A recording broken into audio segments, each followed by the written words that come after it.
நோக்கியாக வந்து அல்லாஹ் வந்து அவங்கள விட்டு வச்சுருக்கான்.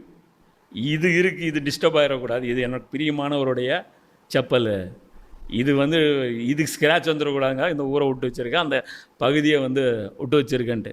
ஆனால் இதோடைய சுன்னத்து வந்து வேறு. இதோடைய சுன்னத்து முஸ்லீமாக இருக்கட்டும், யூதர்களாக இருக்கட்டும், கிறிஸ்தவர்களாக இருக்கட்டும், அல்லாஹ்வுடைய சட்டங்களை வந்து வயலேஷன் பண்ணும்போது கண்டிப்பாக பயங்கரமான சுலுக்குகள் வரும். இது யார் வயலேட் பண்ண? இப்போ இன்றைக்கி முஸ்லீம்கள் இன்றைக்கி இந்த கதியில் இருக்கிறாங்க அப்படின்னா அல்லாஹ் வந்து டோட்டலாக உம்மத்தாக தான் பார்ப்பான். இன்றைக்கி இருக்கிற பாலஸ்தீனர்கள் அப்பாவிகள் தான், அதில் மாற்று கருத்து இல்லை.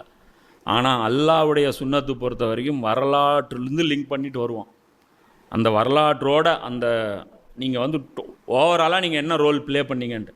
வெள்ளைக்காரர்கள் வந்து இந்த உலகத்தை வந்து ஃபுல்லாக கவர் பண்ணாங்க. அப்போது வெள்ளைக்காரர்கள் இந்த உலகத்துக்கு எல்லா பகுதியும் விடுதலை கொடுத்தாங்க. அப்போ கொடுக்கும்போது இந்த ஜெருசலத்தை போய் முஸ்லீம்களுடைய அந்த ஓட்டமன் எம்பையர்கிட்டேருந்து பிடுங்கினது யார்? அரபு ஆட்சியாளர்கள். வரலாற்றில் நீங்கள் தானே அவங்கள கொண்டாந்து உட்கார வச்சிங்க. பிரிட்டிஷ்கிட்ட எப்படி போச்சு?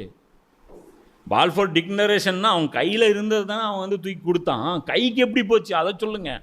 அந்த வரலாறு பேசுங்க. நீங்கள் வந்து விற்றீங்க, யூதர்களுக்கு அடைக்கலம்லாம் பொய், அதெல்லாம் ஒன்றும் பண்ணல நீங்கள். அதெல்லாம் அது வேறு சினாரியோ. தூக்கி கொடுத்ததே முஸ்லீம்கள் தான். தங்களுடைய கரங்கள் செய்த பாவத்தை இன்றைக்கி வந்து அவங்களுடைய வம்சமாக நாம் அனுபவிக்கிறோம். ஆனால் அவங்க பாவம் அவங்களுக்கு, இவங்களுடைய நன்மை இவங்களுக்கு. புரியுதுங்களா? அந்த வரலாறு வந்து இதில் வந்து யாரையும் வந்து அல்லாஹ் வந்து இது பண்ண மாட்டான். இது வரைக்குமான இந்த கிளாஸ் வந்து போதும். வாக்கிர் தாவானா அனில் அல்ஹம்துலில்லாஹி ரப்பில்